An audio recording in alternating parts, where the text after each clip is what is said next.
Hello students and welcome back to our biology lecture in which today we are going to start our new next topic, that is introduction to microbiology. So what is microbiology? Microbiology is a branch of science in which we study about what microbes, various and numbers of microbes are present around us and we cannot see them with our naked eyes. So we have to study them under the microscope, the compound microscopes and all.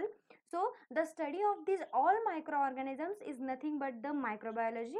So in this chapter we are taking an introduction about microbiology. Let's begin. So what's in this chapter? The things we are going to learn, that are applied microbiology, then industrial microbiology and products.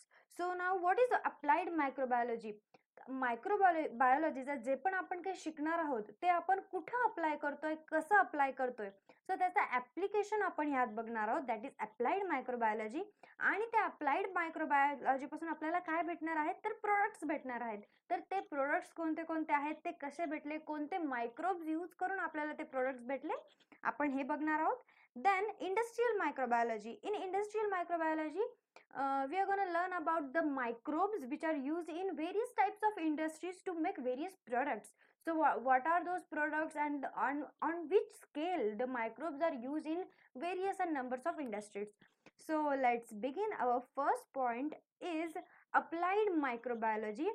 So आपण त्याची definition पहिले बघूया. तर branch of biology in which study of enzymes related to some prokaryotes and eukaryotic microbes, proteins, applied genetics, molecular biology, etc. is performed and it's called as applied microbiology. मग आता applied microbiology मध्ये आपण काय करतो, तर study of what, आणि it is a branch of biology in which we study the enzymes. आणि ते एन्झाइम्स कशाच्या रिलेटेड असतात, तर प्रोकॅरियोटिक आणि युकॅरियोटिक मायक्रोब्स. म्हणजेच काय, मायक्रोब्सचे दोन.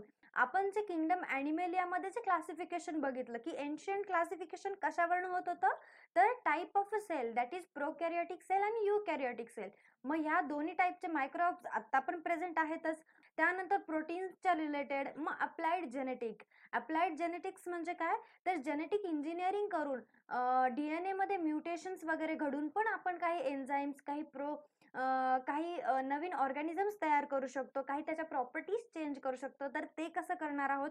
त्यानंतर मॉलिक्युलर बायोलॉजी. मग मॉलिक्युलर बायोलॉजीमध्ये आपण मायक्रोबायोलॉजीचा कसा यूज करू शकतो, किंवा ते त्यांचं मॉलिक्युलर स्ट्रक्चर चेंज करून आपण त्यांच्यापासून कोणता नवीन प्रोडक्ट मिळवू शकतो, एक्सेट्रा. आणि ह्या हे सगळं काय केलं जातं, परफॉर्म केलं जातं under what, applied microbiology, and it is called as applied microbiology. So ही काय आहे, definition of what, applied microbiology. मग आता त्याचा यूज काय, the study is use for the society and various products like food and medicines are produced on large scale with the help of microorganisms. मग आता applied मायक्रोबायोलॉजीची आपल्याला use काय, तर आपण हा यूज कशासाठी करणार आहोत याचा, तर for wellbeing, welfare of what, animals and human बिंग्सच्या वेलफेअरसाठी आपण ह्या मायक्रोबायोलॉजीचा यूज करणार आहोत. त्याच्यामध्ये आपण काय बनवणार आहोत, तर व्हेरियस फूड प्रोडक्ट्स.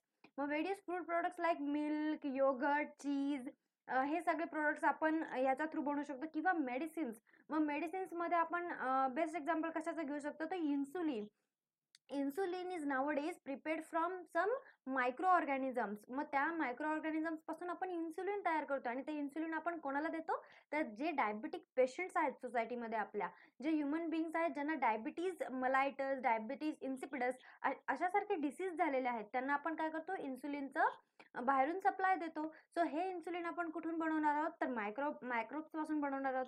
तर ह्या अप्लाइड मायक्रोबायोलॉजीचा यूज आपल्याला कुठे कुठे आहे, for welfare of human beings and animals in making of various types of products, various types of medicines. So this is all about the applied microbiology.